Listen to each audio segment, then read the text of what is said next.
Ilang bulan?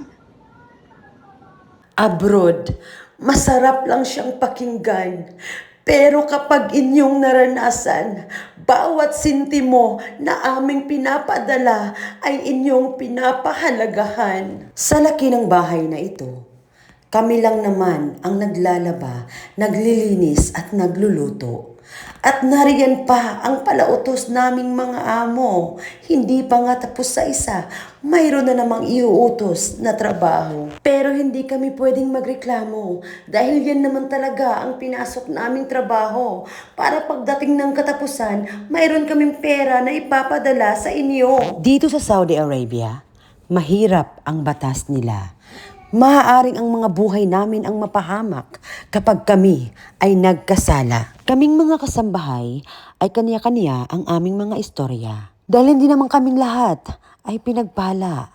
Mayroong iba na mababait ang amo nila, ngunit ang iba inaabuso at hindi pinapasahod ng tama. Kaya kababayan, kung mapunta ka sa mga amo na may busilak na kalooban, huwag mo na itong pakawalan.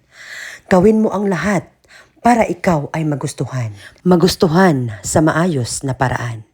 Huwag kang sipsip at sulsulira para sa ikapahamak ng iyong kasamahan. At magmukha kang mabait sa mga mata ng iyong sir at madam.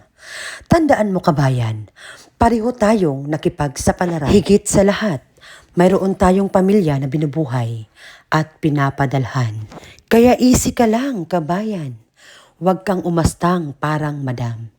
Dahil dito sa abroad, lahat tayo ay nangangamuhan at lahat tayo ay inuutos-utusan.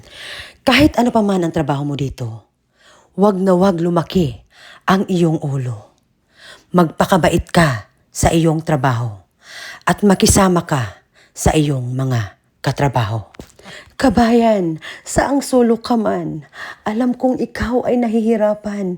Alam kong every night umiiyak ka dahil ang pamilya mo ay miss na miss mo na. Kabayan, laging tandaan na ang kontrata mo ay matatapos din yan.